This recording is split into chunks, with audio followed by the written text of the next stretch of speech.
Hey, my name is Duarte, and I'm excited to bring to you my mixing class. It's all about mixing in FL Studio. And what you're gonna learn is how to make your drums knock, how to get a good balance, as well as a couple cheat codes that I like to implement in my music production. So here's a sneak peek of what you're gonna learn.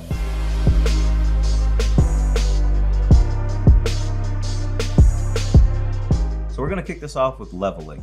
Now, to me, leveling is the second most important thing next to sound selection. The reason why I touched on sound selection in all the other classes is because sound selection is one of the most important parts of mixing. If you start with bad sounds, you're pretty much gonna be throwing a whole bunch of makeup on a rock, on dirts. It's not gonna look good at all.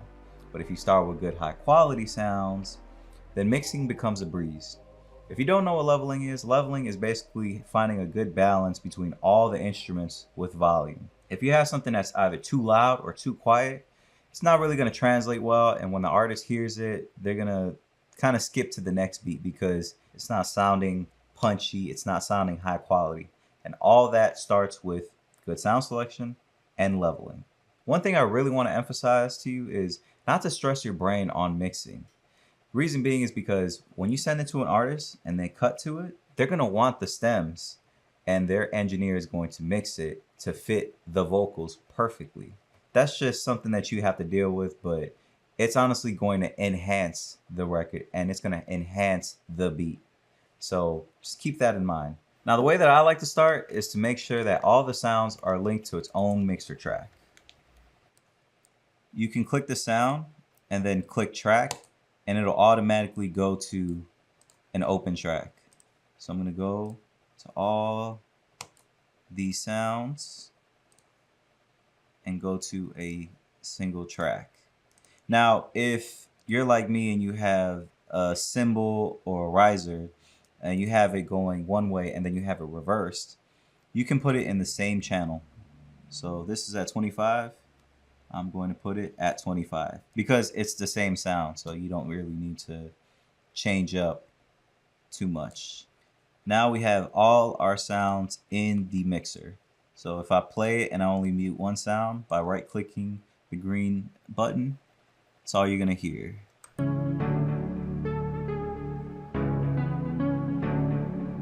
Nothing else is playing. So when it comes to mixing, you want to go to the busiest part where all the sounds are because that's where the most stuff is happening and all the sounds are pretty much going to have the most tension. So you're going to want to highlight that by holding right click and then boom, dragging over. So that way you highlight it and when you press play, it loops over. Next, what you're going to want to do is kind of stretch out this mixer window and look for these buttons right here. Let's just go to extra large so that way you can see it and you can see all the plugins that I'm using at the same time. I'm not trying to hide no sauce for you guys. This knob right here is the stereo fill knob. So if you turn it all the way left, it makes the sound go all the way big and it's all the way stretched out. You don't want to have it stretched out because it'll pretty much water down your sounds. If you go all the way right where it's purple, it's mono, meaning it's just in the middle. It's not going left and right. It's just in the middle. So I like to level in mono because it's a lot easier for me to identify certain things. And then once I'm done, I'll just reset it and then it should sound good. Little word of advice too, you do want to start with the drums because if you start the opposite way, you might not have a good balance because you might put too much emphasis on the melody being too loud as opposed to the drums. And then everything's just going to try to fight for space and it's going to be squashed. You don't want that. Now I'm going to start with the kick and the 808. And what I'm looking for is just a good balance, just like a certain punch that I'm comfortable with. I don't want it super loud like this. That's too much. I want a nice, good balance between both. So.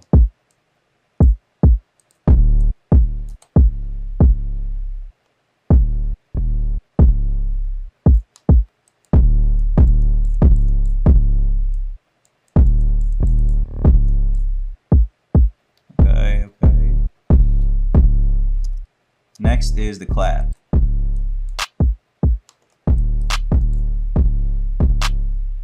Okay, Next, the accent. Now, the accent snare could be cool, that loud, but I like them to be tucked behind the main clap snare pattern.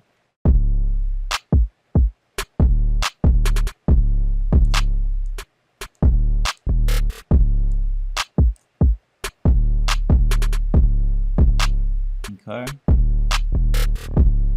Now this hi-hat.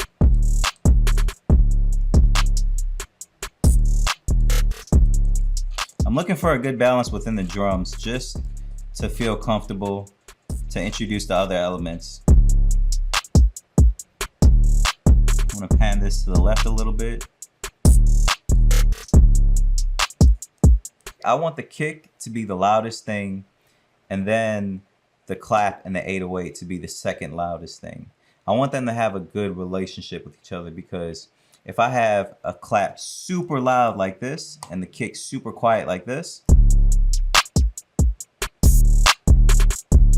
you hear more of the clap and it's way more noticeable and it's overpowering all the other sounds. I want there to be a good balance between both, so that way when the listener hears it and then they start hearing the other elements like the hi-hats, the open hats that complement it but aren't as loud, then it gives them a good groove to listen to.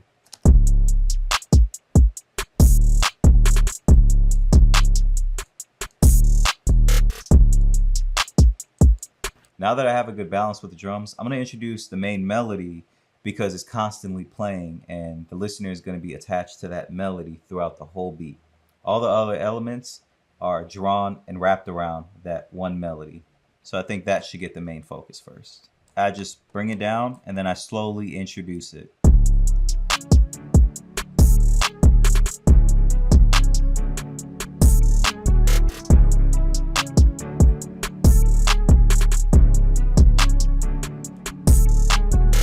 Now the piano keys.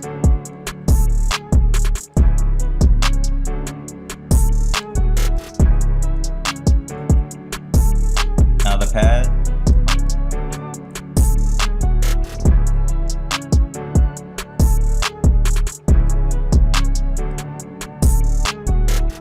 Now would be a good time to reset the mono knob just for reference, just to hear what it sounds like, and then we'll put it back into mono.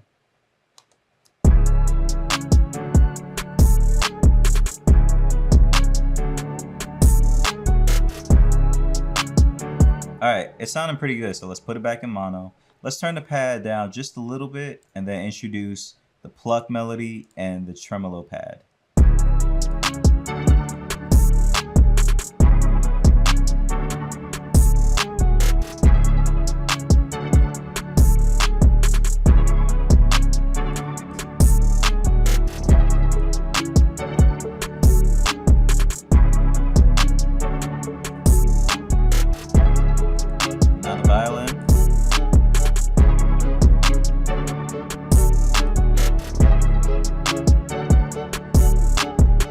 Let's introduce that breeze bass. Let's do it over here, the first part of the chorus.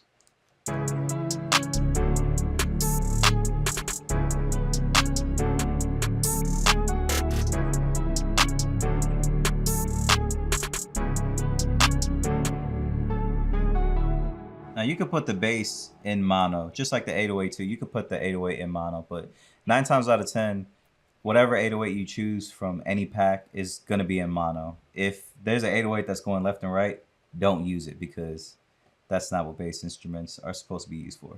So you can put the Reese bass maybe in like 30%.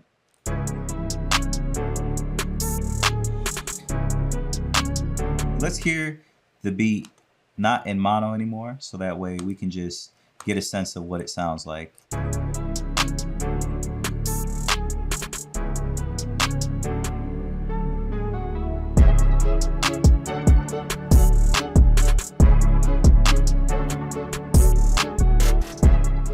I could bring that violin down just a little bit.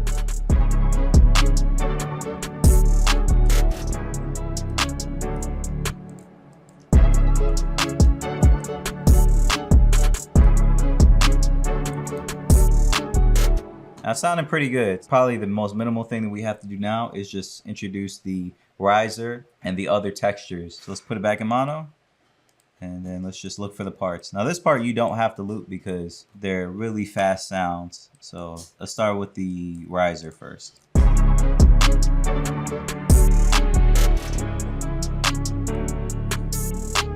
feel like the riser could be turned up. So let's reset the volume here and let's level it.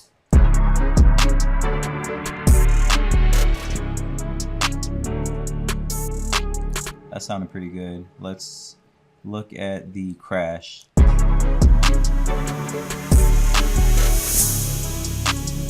That crash is way too loud, so we got to turn that down.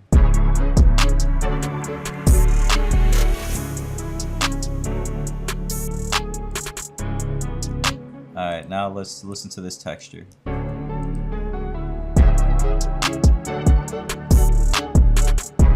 That one sounding pretty fine where it's at. Now let's hear this all day hit.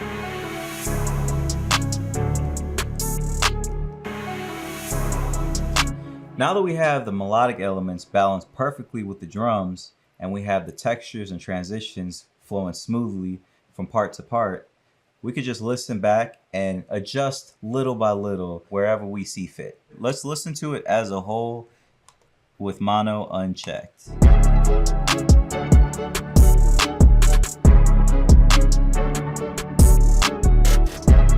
Still feel like that violin could be turned down.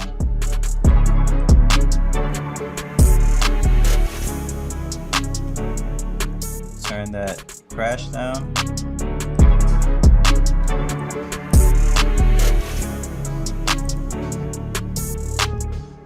Now it's your turn to balance your tracks. Start with the drums, get a good balance, and then introduce the melodic parts one by one. Once you do that, then you can introduce the other textures and transitions so that way everything can flow smoothly. Now don't be afraid to analyze some of the mix decisions that I've made in this project file. You have access to it and you can change anything you'd like. Congratulations, you did it.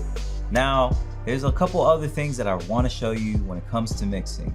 So click the link down below and join the new Skillshare class, and I can't wait to see you there. Thanks for watching. If you enjoyed this video, feel free to like and subscribe to stay up to date on all of our latest videos.